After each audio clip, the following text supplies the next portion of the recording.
thank you, Christine, and welcome back to a new season. I hope you're all rested after the summer of intellectual drought. And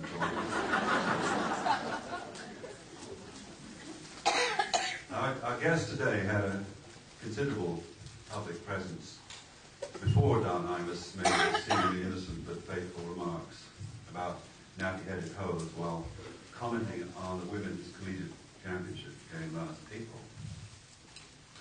But 3 weeks later, she'd become a highly visible public intellectual, giving 10 media interviews that month alone. And we're fortunate indeed to have her with us today. Here at Vanderbilt, Tracy Sharpley Whiting is Professor of African American and Diaspora Studies and Professor of French.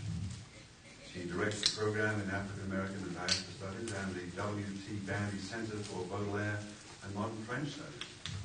She lectures widely throughout the U.S., Europe, Latin America, the Caribbean, and Africa. Before her most recent publication, she'd written 3 books: Frantz Fanon, Conflicts and Feminisms, 1998, Black Venus, Sexualized Savages, Primal Fears and Primitive Narratives, 1999, and Negritude Women in 2002. And she's co-edited 3 volumes, including Fanon, A Critical Reader, Spoils of War, Women of Color, Cultures and Revolutions, and The Black Feminist Reader. Well, this April, as if Imus had showed up on her crystal ball, she published Pimps Up, Hose Down, Hip-Hop's Hold on Young Black Women, exploring the awkward tensions between hip-hop and feminism.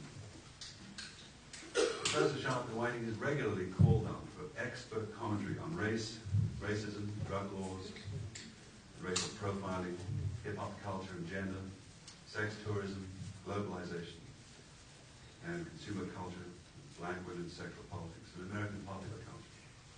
She's written or been interviewed for, written in or been interviewed for magazines and programs like Essence, The Village Voice, Women's E-News, MSNBC, NPR, Opera and Friends, Satellite Radio, Culture Shock Radio, State of Things, and even Fox News. And we show a certain pride in having both turned down Hannity and Combs.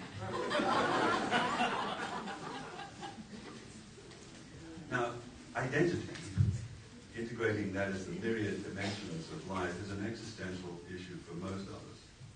But the sheer range of Tracy's talents and accomplishments must make it a special challenge for her. She's a literary and cultural critic. She's a critical race theorist, a scholar of French studies, and a feminist writer and researcher. She's been described as a rising star among black public intellectuals and one of the country's most brilliant and prolific racial theorists. A graduate of Brown University in 1994, she's the 2006 winner of the Horace Mann Medal, an award given annually to, I quote, a Brown Graduate School alumnus or alumna who's made significant contributions to his or her field inside or outside of academia. She's the first humanities professor to receive this distinction. Not surprisingly, she is a star at Vanderbilt. Professor Sharpley Whiting is one of those rare people who can successfully bridge the gap between academic and popular culture. She started thinking out of the box long before this invitation. But I'm delighted that she could join us here today. The title of her talk, as I'm sure you know, is From Imus to Industry, How Mass Media, Public Culture, and Payola Profit from Women. Tracy.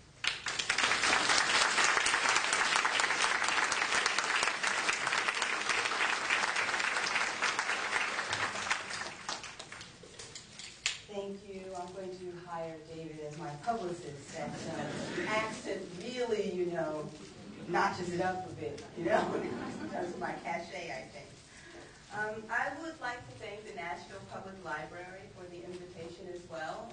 Many a Saturday when my family and I were attempting to find our way about Nashville and integrate ourselves into the community. When we moved here in 2004, I would bring my daughter here to the puppet shows on Saturdays. So I look at this as an opportunity to return favor, a great favor. My daughter greatly enjoyed those puppet shows. I'd also like to, of course, thank Professor David Wood, Gail Williams, Sandra Allison, Vanderbilt, as well as Vanderbilt's Vice Chancellor's Office for Public Relations, for providing me this opportunity to share my work in this public forum with the greater Nashville community.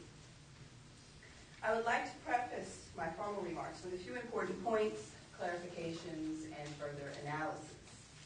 First, as is probably clear, that my interest in the topic from Imus to industry is an outgrowth of my work on popular culture and Black women, as well as the fallout from the Don Imus brouhaha. In the days following the nappy-headed ho's comment, and then Don Imus's rather bizarre attempt to blame hip-hop for his misstep, I was bombarded with, as David explained, television, radio, internet, and newspaper interviews, as much because of Imus as because of my book's deliberately provocative title, Pimps Up, Hoes Down, Hip-Hop's Hold on Young Black Women. So immediately, because the title had hoes in it, everybody wanted to talk to me about the hoe in the title.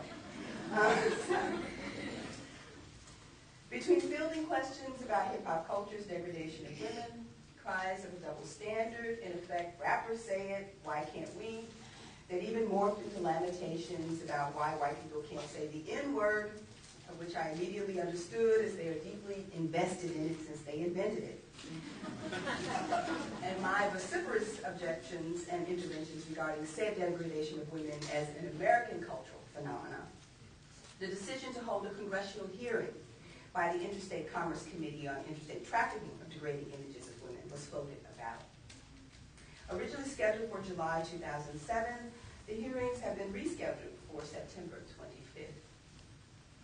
As I've been asked to testify on this matter, my remarks have also admittedly been crafted to take into account the larger issues primarily impacting Black women that the Imus kerfuffle, as well as popular culture in general, point to, and that we as a culture have been hard-pressed to confront head-on. Let me also say that though for my own personal reasons and research interest, I have chosen today to focus on Black women, and so the women in my talk's title is explicitly about Black women. The gender bias and the sexualization of women cuts across class, race, and the media. This is really an important point for me to elaborate. In much the same way, my book editor and I went back and forth about whether my book should be subtitled Hip-Hop's Hold on Young Women or Hip-Hop's Hold on Young Black Women. I swung from one pendulum to the other regarding this talk's title.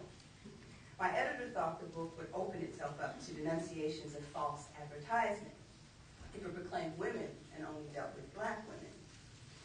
I countered that I felt equally duped by and hard-pressed to find myself in, say, Betty Friedan's much-touted classic, The Feminine Mystique, or Naomi Wolf's albeit amazing books, The Beauty Myth, or Fire with Fire. In the way that white women's experiences become universalizable, for my purposes, Black women's experiences in the current global marketplace of ideas, sexuality, and desire are too a universalizable touchstone for examining women's lives, opportunities, and choices. But I digress a bit for the sake of preciseness, and as we say in academic speak, the politics of race, gender, and representation. At any rate, this past weekend, I went about my usual Sunday ritual of perusing the New York Times Magazine, which I'm sure many of you probably do as well. Makes me feel a bit cosmopolitan. I zeroed in on a cover story, a write-up featuring the bearish-looking mogul, Rick Rubin. For those of you who don't know Rubin, he has been handpicked to turn around Columbia Records' ailing kind of industry record now, but of course everyone knows record sales are down. And so he's been kind of handpicked to turn the ship around. But before Rubin crossed over into more mainstream CEO territory, he, along with Russell Simmons, founded Def Jam Records. Def Jam produced hip-hop acts such as LL Cool J, Curtis Blow, and Run DMC, who collaborated with Aerosmith on the crossover hit Walk This Way, which effectively revived Aerosmith's waning music career. And of course, I love Steven Tyler, but it did do great wonders for his career. Def Jam is now headed by former rapper turned mogul Sean Jay-Z Carter. But all this aside, what was most intriguing about the article is the naked revelation that the music industry in particular has lost its way, as if we didn't know that. that it no longer is concerned with making music, but selling music. And this is a very interesting point, kind of parse out. And indeed, this is true. The selling of music, of lifestyles through music, the marketing of images in music has become quite formulaic. And as I repeatedly argued, it is very much dependent on the sexualization of women across musical genres. In popular music, more specifically in my bailiwick of hip-hop music, the formula is heavily dependent upon overexposed female flesh, pimping, sexing, checking, playing, women, videos, television, film, lyrics, fashion, and the internet. The formula is indispensable to the mass media engineered appeal of popular music. It cultivates already existent tastes and desires, as well as panders to them. I am not so much opposed to healthy and affirming expressions of female sexuality. Indeed, I am of that generation of women writers who identifies myself as sex positive. But I am more than a little leery of what I see as ideas about what healthy expressions of women's sexuality should be being handed to them by a profit-seeking, bottom-line-driven mass media and a deeply conflicted masculinist culture. Hence my talk subtitle regarding how the hand-in-glove workings of the mass media patriarchy, which should have been in the title, somehow was left off, payola, and public culture profit from women. For today, demeaning, degrading, and objectifying black women are undeniably profitable American pastimes.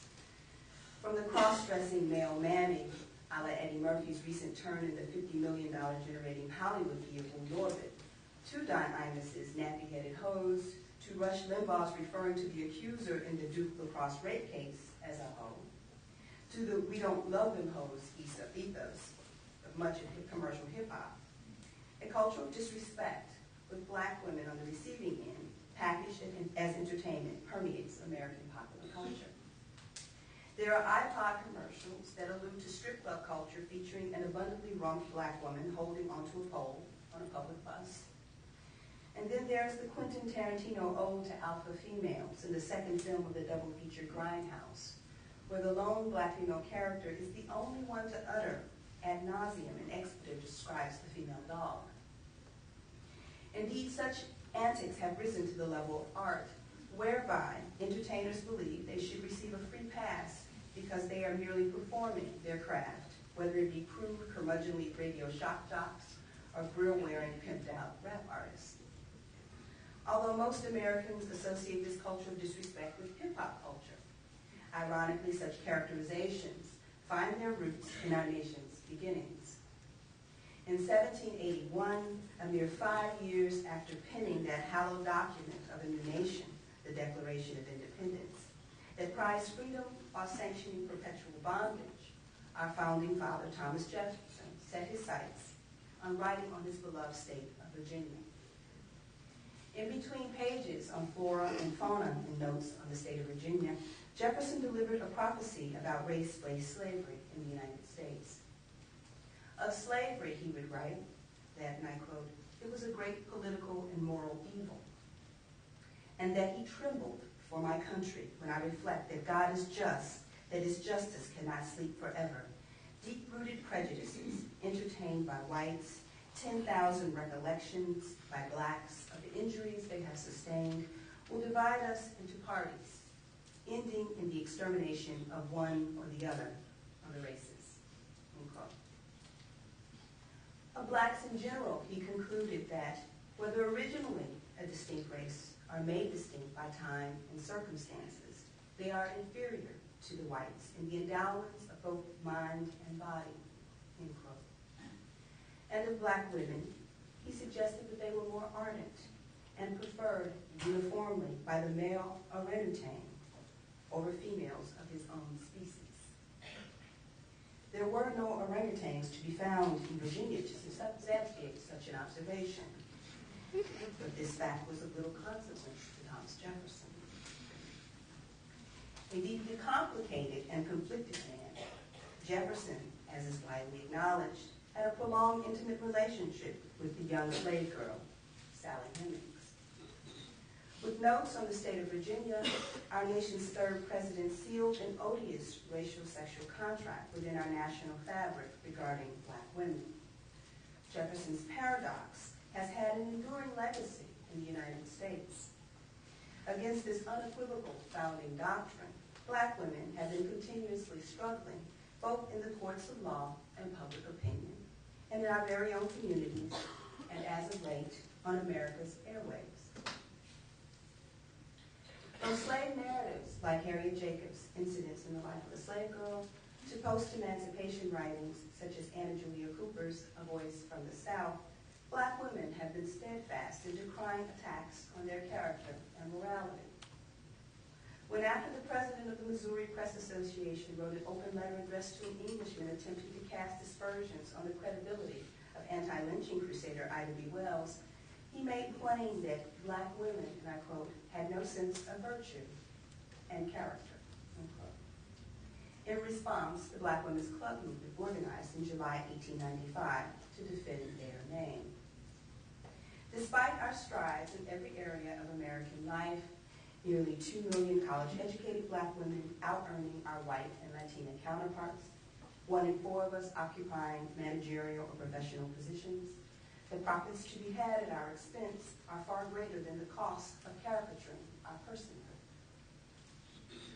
Our own complicity in our objectification requires scrutiny as well.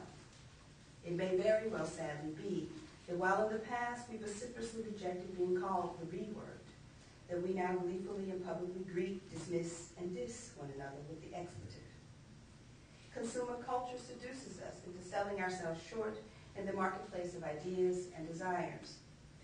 The range of our successes and the diversity of our lives and career paths have been congealed in mainstream media into video vixens, thanks to Corinne Steffens' best-selling Confessions of a Video Vixen, or shake dancers, given the frenzy surrounding the Duke rape case and hip-hop culture's collaboration with the multi-billion-dollar adult entertainment industry.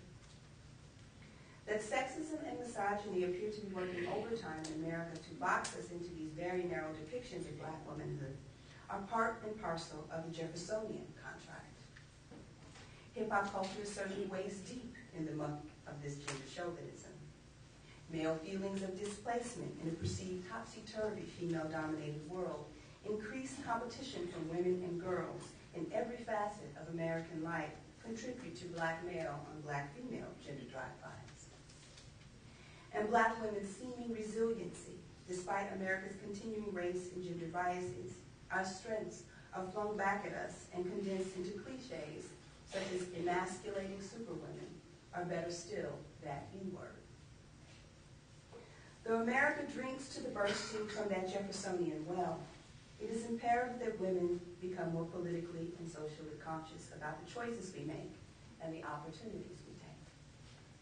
As a writer and scholar, I find aspects of American popular culture gratifying and simultaneously deeply disturbing.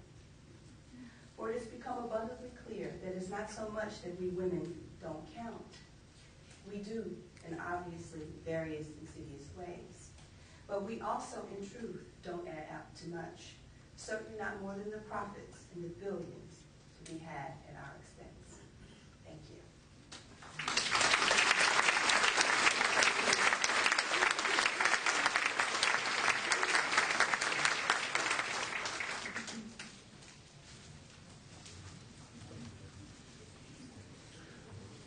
Thank you so much. I wanted to start just asking, as we usually do, just 2 or 3 questions and then open discussion to the floor.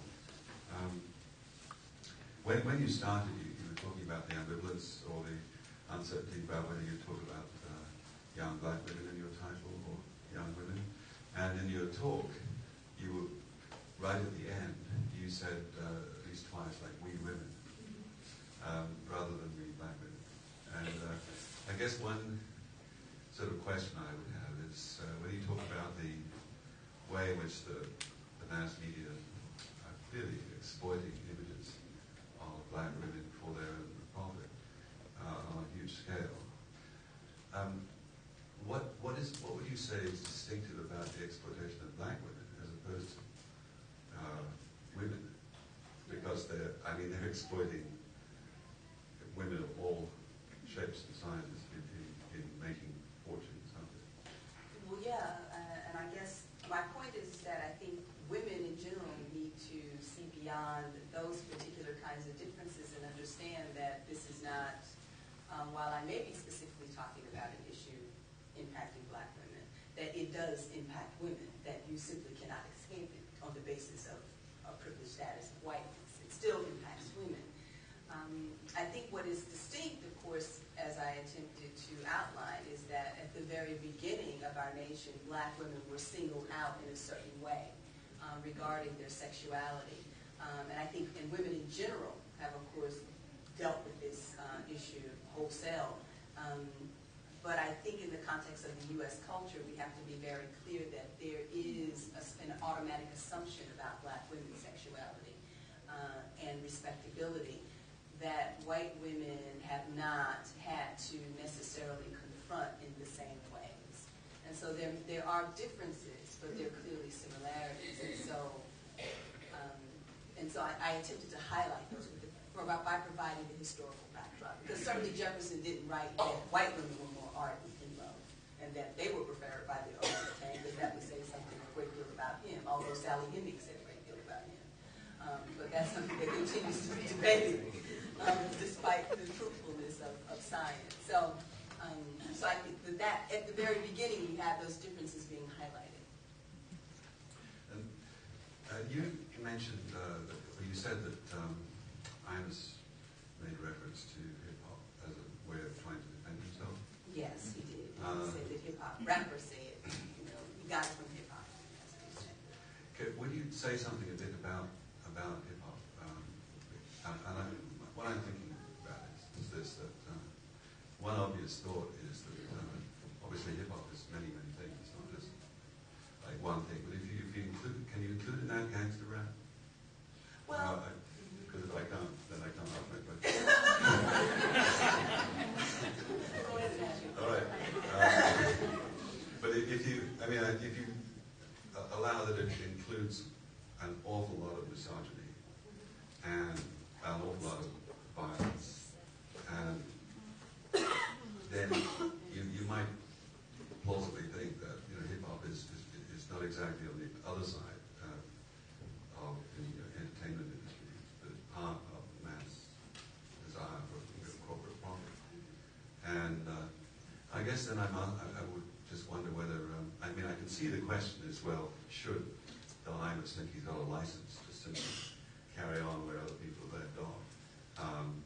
But I guess I'm kind of interested to know whether you think of hip hop as just a sort of a protest against oppression and poverty and racism, let's say, in not just America, but around the world, or whether it has real sort of redeeming properties that can open up like a new vision of how to live, imagining a whole different future for black people or for human beings in general. Is hip hop, in your view, does it offer a sort of general hope for mankind, or is it a sort of temporary? I'm exaggerating a bit, but is it a sort of to be thought of more as a way of dealing with an oppressive situation? Gosh, you asked me a lot of questions in that one question. So let me start first with Don Imus. I think the problem was for a lot of people is, one, Don Imus is 60-something years old, and when we get to the point where 60-something-year-old shop jocks are taking their cues from 20-year-olds, I find that a little troubling. I think the major issue for a great deal of people with the Don Imus brouhaha was that we like to think of sports as an arena that is race transcendent. And equally, we like to think of sports as an arena that is gender transcendent. The struggles that women have come up against, and trying to get Title IX and all of these things, all this legislation passed so that women could participate in sports.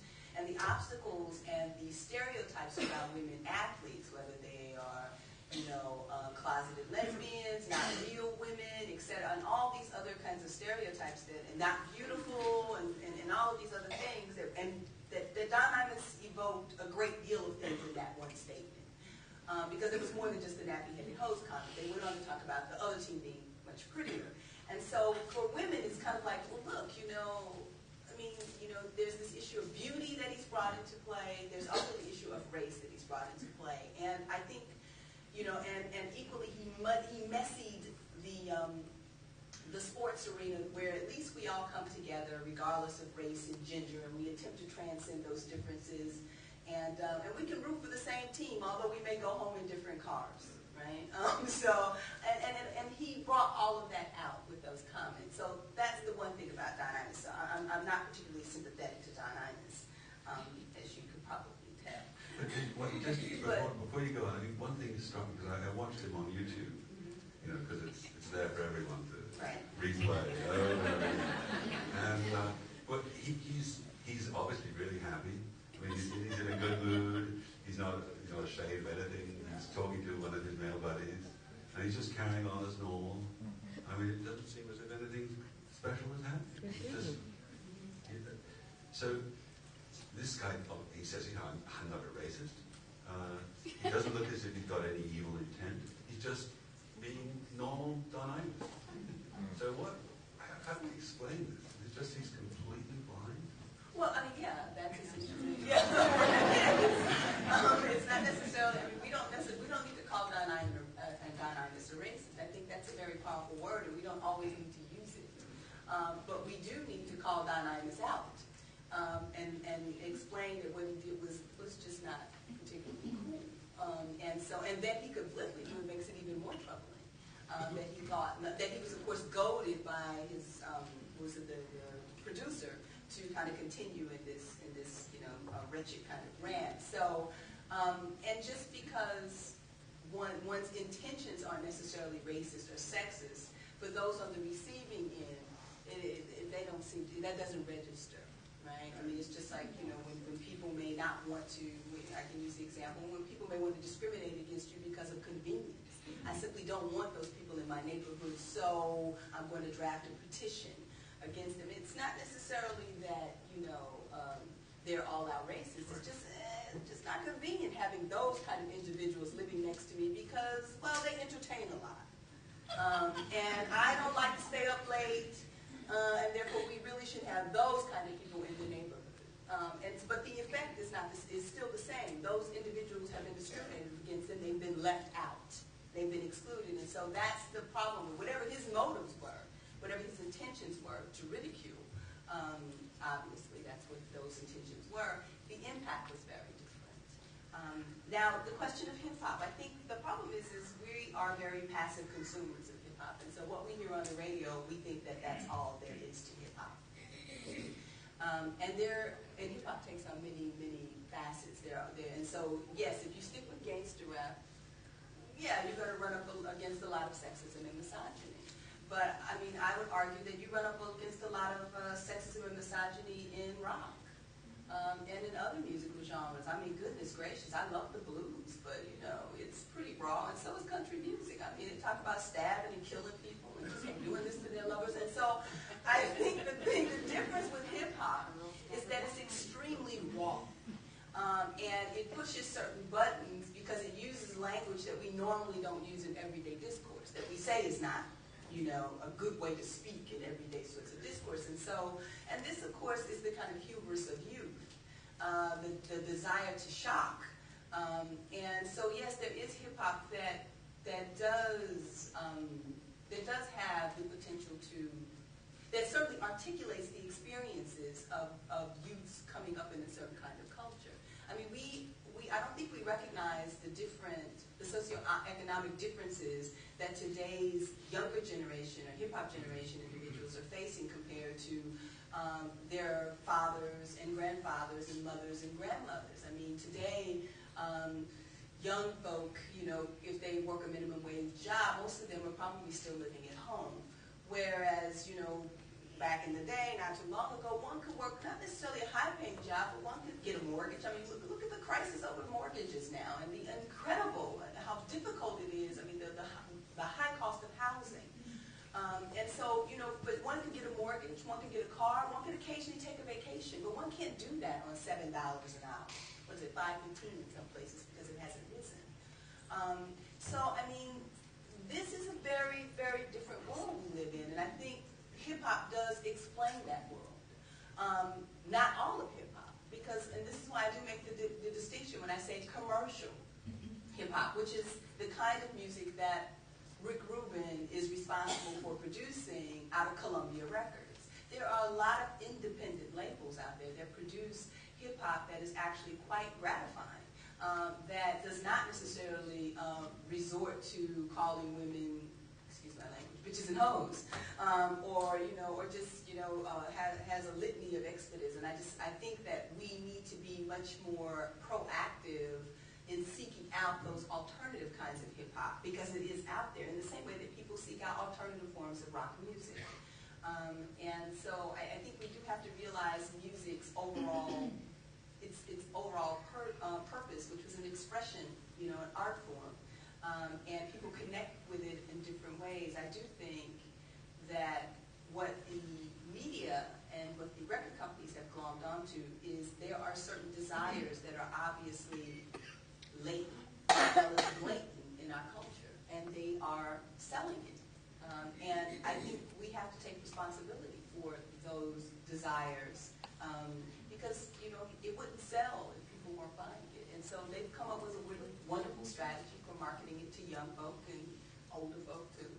And it's, you know, I mean, is hip hop any worse than Hooters? I mean, when I saw that Hooters had an airline, I was stunned.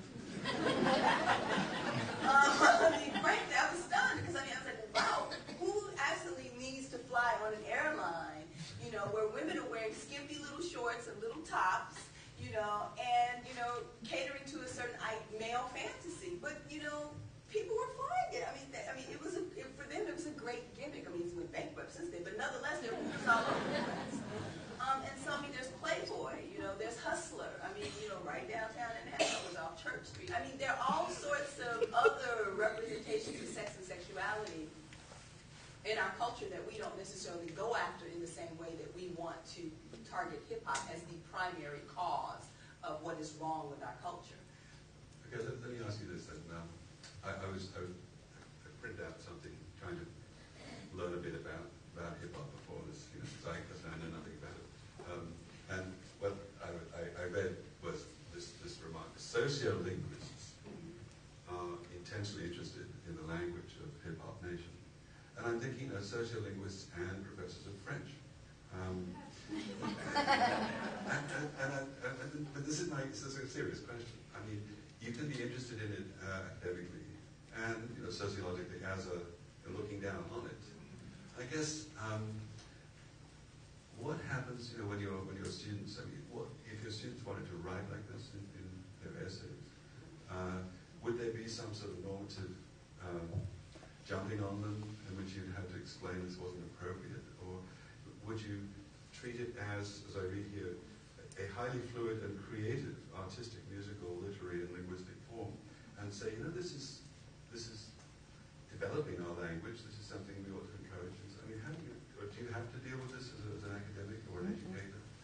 No. I know, because one, I don't teach hip hop courses, so that's an automatic out. But I do think that there are many people who are adapting hip hop in the classroom, because ultimately, if you get rid of all of the profanity, what you're dealing with is poetry. And there are many artists who write beautiful poetry. And so, yes, you would have to treat it in the way that a sociolinguist would call for you to treat it, in a way in which a literary scholar would call for you to treat it. And if you look at Skip Gates's, Henry Louis Gates's Norton Anthology to African American Literature, he does include some hip-hop music, some lyrics, because, you know, I mean, the message is a very powerful, that's a hip-hop song. So it's called The Message. It's a very powerful song and quite dynamic and in explaining a certain reality in New York's inner cities. And it doesn't, you know, you don't have a string of the profanity that so many of us find offensive. It simply is it's a message, and certainly it had the impact for a lot of young people at that particular moment of mobilizing them to really think about the ways in which they were suffering under Reaganomics. So I do think, but because I don't teach it, my own classroom experiences have not called for it. But if I did teach it, and certainly I go on to a lot of campuses to talk about it, and many of these campuses are adopting courses. I mean, we do have faculty who do teach about hip-hop, but they don't necessarily teach about hip-hop as a craft, the writing of it, or the DJing aspect of it. So because there's multifaceted. It's very multifaceted. It's not just the music. It's also graffiti art. If you think of someone like Jean-Michel Basquiat, who was a famous New York artist of Haitian and Puerto Rican descent, who began to do graffiti art and kind of arrived on the art scene and ended up in Paris and sadly, of course, committed suicide. But nonetheless, part of that hip-hop culture, and certainly that kind of art was greatly appreciated. So, and tagging and breakdancing, I mean, it's much more than just the music. So. Okay, we're going to now, yeah, you're ahead of me here. We're going to start asking the audience folks some questions. If you could just make a few notes, and then we'll give you some time at the end to answer all these. I was just curious if this was a United States phenomenon, or what you saw when you visited other countries, and how their hip-hop differs from ours. Thanks. I think Imus is, what he said was bad enough in itself.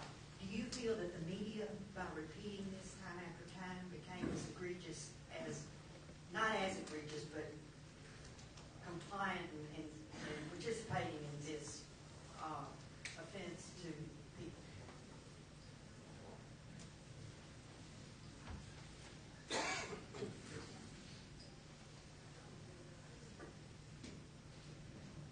Would you comment, please, on the efforts of the traditional civil rights organizations to break the N-word?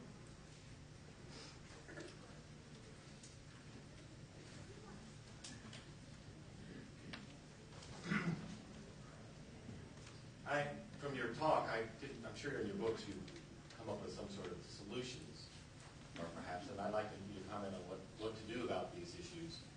And my comment starts with, because you mentioned something, I love the term culture of disrespect. And the culture of disrespect is sold and used ubiquitously throughout our society. I'm not sure it's just I know it's not just directed at black women, but as seeing that is just one thing, I can understand one thing to do is not be complicit with it. Another thing, like we all been out of shape about Imus. Well, I never listened to Imus, and my solution is to turn off the radio when you don't like something you don't. And I'm wondering, the real question too is, doesn't one of the solutions that it seems to be, I might be inferring from your talk, would be a sort of a censorship. And I wanted to know where that gets to. Another statement you said too, when you remove profanity from hip-hop, then it becomes poetry. Well, who gets to decide what's profane? And that sounds like removing something or censoring something would be, who gets to make that judgment? Okay, thank you. 50 years ago today, they published On the Road, and the beatniks got going, and we had people like William Burroughs who, upset a few folks, and then of course Allen Ginsberg getting up naked on the stage and doing Howl and things like that. Now, I'm just wondering if because I'm not sure how this hip hop and gangster rap and all that works, but I know that it seemed always more of a male thing, the beatnik era, even though Edith Piaf was over here singing.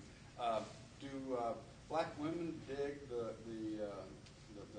using the B word and the N word and all those other kinds of words? Do they not find that insulting? Like I thought Imus was trying to insult, or a guy like Rush Limbaugh tries to insult, and get people to giggle about it. How's the reaction along that? Or is it more like a cultural movement of the, say, the beatniks, the beats? I want the people at the back to know that we can see them back there. They're allowed to ask questions. You have a kind of hard edge to your talk, which I find sort of fascinating after reading the first memoir of Barack Obama, which is sort of disturbing in that the hatred between blacks and whites supposedly works both ways. The thing that I find astounding, though, which you say vis-a-vis black woman, is that I think I'm speaking for most white men. I don't think most white men see black women in that regard at all. I mean, Jefferson with the orangutan was way back there. Matter of fact, I see black women as the solid basis of the black society. They're the ones that hold it together. So I just wonder, this thing about hoes, I've never heard a friend of mine refer to anyone that way. Really haven't. And, you know, I'm talking about all kinds of people.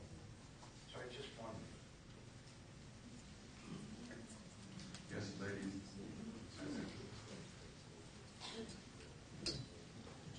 I have a very practical problem, which is I'm trying to raise a teenage white boy who is very much drawn to hip-hop and rap. And, you know, we engage in conversations where I'm talking about the objectification of women and consumerism and all of that. But I think many times he thinks I'm criticizing blackness of it, if you will, you know, because most of those artists, with the exception of Eminem and that style, are black. And so, you know, I'm kind of caught in a catch-22 because I am offended by the sexism and the consumerism and whatnot, and yet how to communicate that in a way that doesn't appear racist is a problem. Thank you.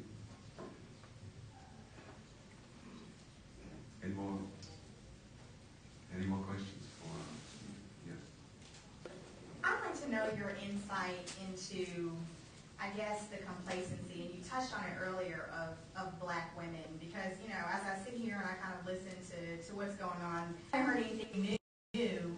However, I guess I am sort of, when you refer to the caricaturization of black women, that caught my attention because I never thought of it that way. So I guess I'm wondering, what is your opinion into how a lot of black women, myself included, can hear this and ignore it and just kind of go on? So that's kind of the first part. And the second part is, I think no one has really addressed the fact that the whole Imus thing, and I'm pretty much sick of talking about it, but I am going to say that it seems to me that most of my black friends were more upset about the word nappy than they were about the word hose. And that speaks to the whole hair thing and that negative connotation and that type of thing. So it amazed me that the word nappy was more offensive than hose. Okay, we may have time just for one more, if there's one more. Yep. Two questions. One of them, when are we going to get to a tipping point where this will fade into the background and will be for unified culture? The other is, how does Jesse Jackson justify criticizing people about using the N-word, and he loves using cracker or redneck or whatever? Should we give Tracy time to dig into some of these questions? We do need complete answers.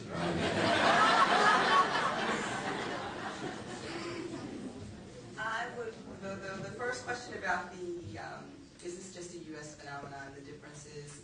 No. I think, well, part of the thing is that hip-hop is a global culture, and we export the culture.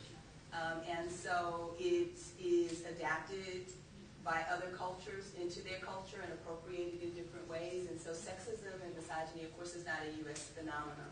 So it plays itself out differently in other cultures, but certainly it is there. And then, of course, there's the desire to kind of mimic U.S. culture. And so what I have noticed is, so you'll see, in Mexico, some guy with chains around his neck, with the hand movements and the this and the that, trying to mimic what they think is cool, and which I think is really interesting to me, because getting to the question of the woman attempting to talk to her son about hip-hop and his resistance because he thinks that she's critiquing black culture, what I would probably argue is that that's not black culture. What you have is MTV black. And so what you have is a formula around what blackness is. That's not black, and that's not black people. And so I think that that's really the problem, that most people don't know black people and the diversity amongst black people. And so the tendency is to think somehow that what you're getting from the music, from commercial hip-hop, because that's probably what he's really listening to, is what black people are about, and this is what black people do. And in fact, that is simply not the case. So I wouldn't be discouraged and pull back from the critiques around the misogyny and sexism, because if he really wants to know black culture, then give him, I don't know, James Baldwin's, one of James Baldwin's novels, or give him, what is the one that we love? The Fire Next Time. If he really wants to know black, give him The Invisible Man. Give him, if he really wants to know black folk, and black people's experiences, give him Frederick Douglass. And so I would not back down, on that score, because that's a cop-out. You'd be like, no, you want to know black people, here you go.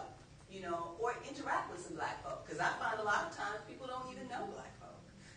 And so this becomes a vehicle through which they mine black culture and mimic black culture, or what they think is black culture, and black people are looking at them like, that's foreign to me. So I would probably, the question regarding the Imus, all of the attention, the media, of course, is interested in magnifying certain events and beating it into the ground, and the over and over. Because I was called so much about it, it began to get on my nerves, and I was like, aren't people tired of talking about this? How many more ways can we parse this issue?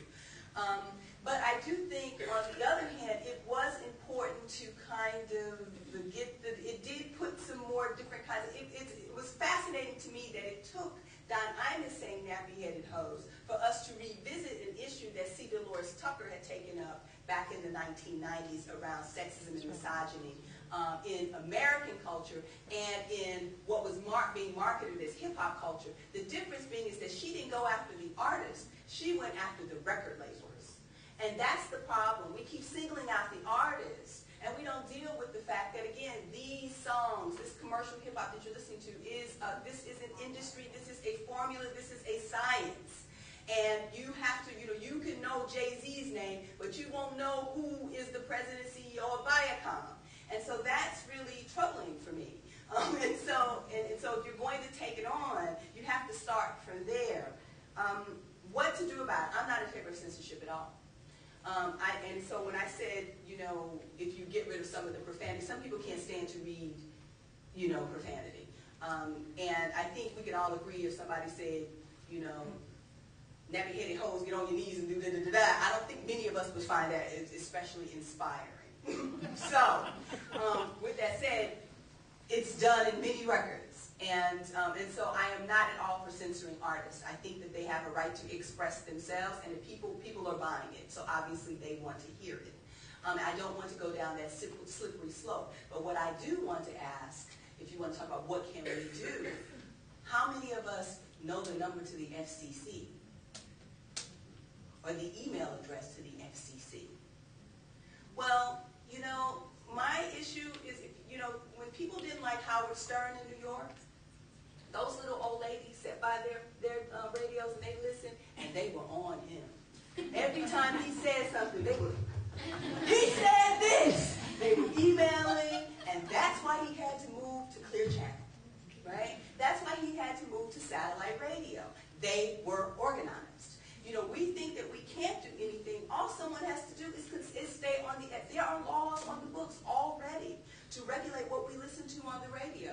And if we see something or hear something that's offensive, call the FCC. We're not helpless, but we are not organized. If they were organized and they were able to move him to a whole different venue, and my position on that is at 3 o'clock in the afternoon when I go get my daughter and certain things are on the radio that I don't think is appropriate, I'm going to call the FCC. I'm going to email the FCC. If it's at 11 o'clock at night and my daughter's listening to it, that's not an FCC issue, that's a parenting issue. So we have to be very clear about those differences as well. And so that's one solution. Again, we can always get into the whole issue of complicity, women's own complicity, which are things that I take up in the book as well, but we don't have time for me to go into all of that. I think, what was the B word, N word, of the beatnik question. I think the beatnik movement, as you recognize, as being very male-centric. Hip-hop is very male-centric. And me and a great deal of my colleagues who work on this issue always attempt to tell women that, look, you have to recognize that hip-hop is a very male-centered culture, and women have a certain place. Certainly there are women artists in hip-hop, but they are very marginalized, and oftentimes reduced to a different kind of formula for marketing their own records, right? Except when we think about commercial hip-hop. There are independent artists who simply don't get the same sort of play. With respect to and black women, where do black women see themselves? Certainly, hip-hop culture is, again, larger than the music, and so clearly black women see themselves in relationship to the culture. They are part of this youth culture, this new youth culture. And as I explained, there are other aspects of hip-hop. I mean, I'm considered part of the hip-hop generation.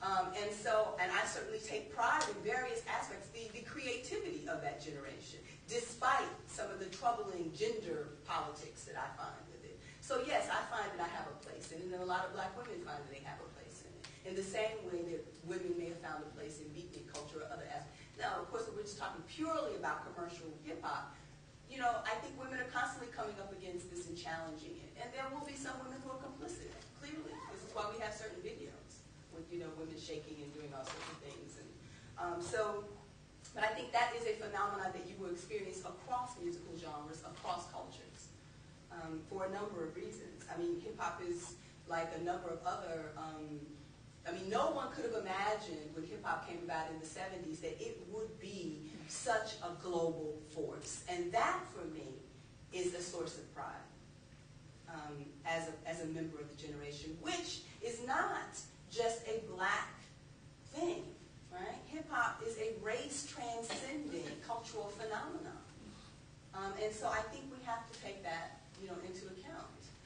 So we're not just talking about black people here, right? We're talking about brown people, we're talking about white kids, we're talking about all sorts of people who are involved, Asians, involved in this cultural, global phenomenon.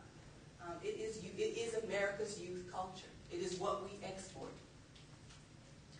Wow. About the Jesse Jackson, why does he say crack? You have to ask Jesse.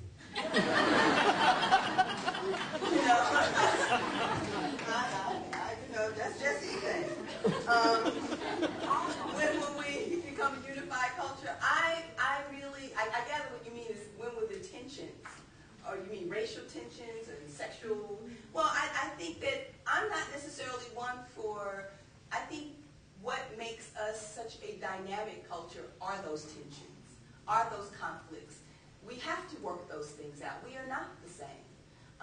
Certainly, I wish they wouldn't take the kinds of forms of violence that I see, the kinds of forms of degradation that I see. But I certainly don't want a culture in which, we are cohesive, but we are bound to have tensions and conflict, and that's what makes us wholly American and rich. I don't want a melting pot in the sense that we just all melt into this big kumbaya and there's no conflict. It's not that I want to fight all the time, but there are going to be differences, and that's what makes us rich. And I think we're so busy trying to get to the same that we don't want to respect people's differences.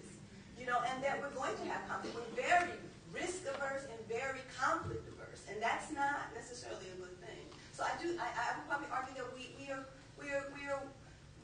come a long way, even though some of us have had to be dragged kicking and screaming. We've come a long way, and we will continue to work these issues out. And there are absolutely things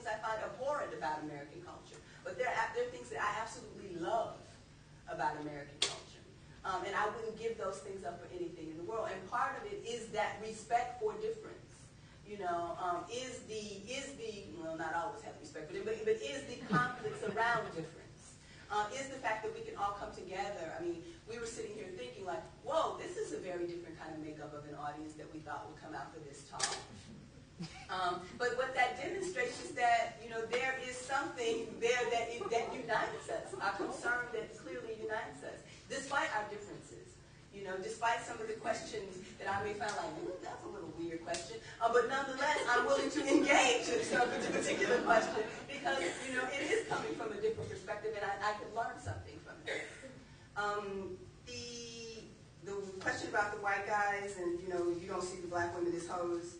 And, I would probably argue that, I think that's a great thing.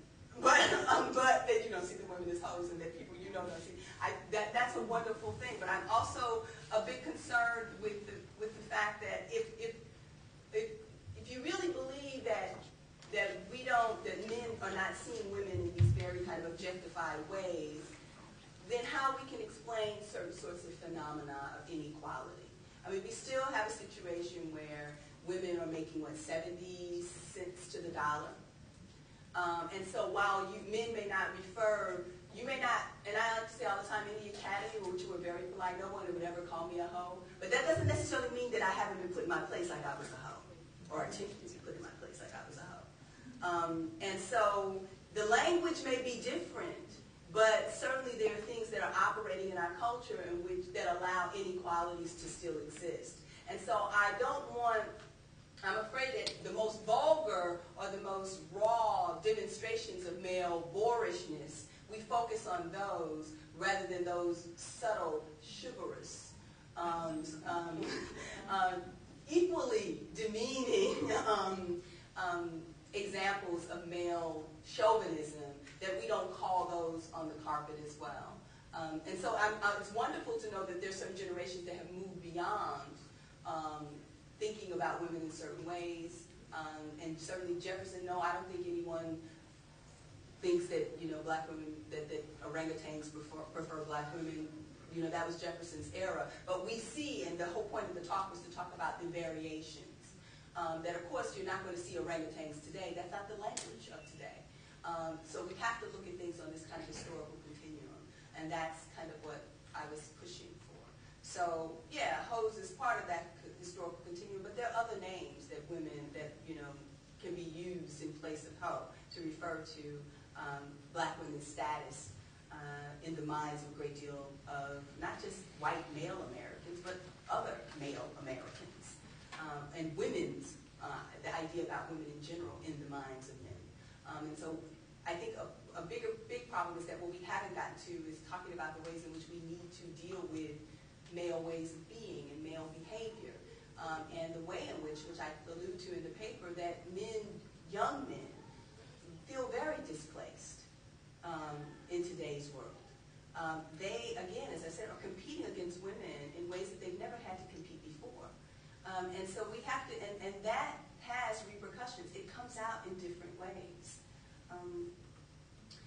The complacency of black women, I think you're right. I think there's a tendency not just for black women to be complacent, I think for everyone to be complacent and feel a certain hopelessness or just turn a blind eye to it or say that that's not, they're not talking about me, or I just don't listen to that particular kind of music or whatnot.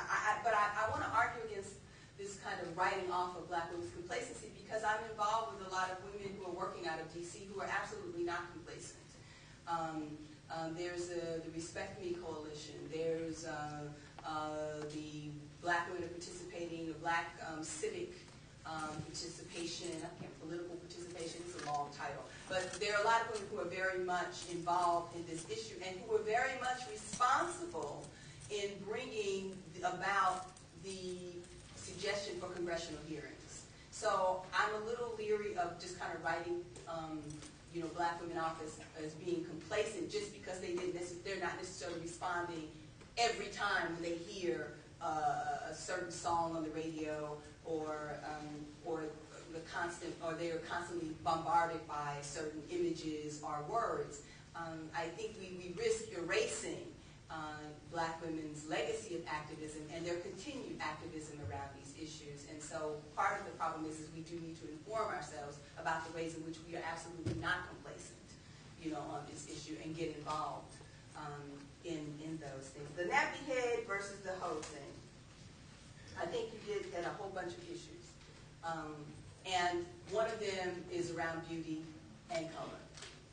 And so I think it is interesting that some people would be much more offended about being called nappy-headed than hoe. From my camp, and I guess it may be a class issue, it may be, I don't know, but most of the people that I were much more offended by the hoe than the nappy-headed. Indeed, in some of the interviews that I did, they were profiling Black women's beauty salons that were called naps or whatever. And so there was, and I've been on many a panel with a lot of artists who were into hip-hop who were like, there's nothing wrong with nappy hair. And so they were more offended by the hoe thing. And so I think it just depends on where those individuals may be coming from, how that particular comment may have impacted them in certain ways. But from where I stood, the hoe was much more insulting for most people than the nappy. I think it was a combination of the words. But nonetheless, the hoe was because, of course, that was a pronunciation on someone's sexuality, on what they do. And these were 17, 18-year-old girls. And so that was particularly offensive. These were people's daughters who have been sent off to college to do great things. And if people know, women athletes go on to do, study after study has shown that they become some of, our nation's greatest leaders. And so I think that was the source of tension versus the kind of, the nappy-headed. But, again, it depends on where one was coming from, the background or region.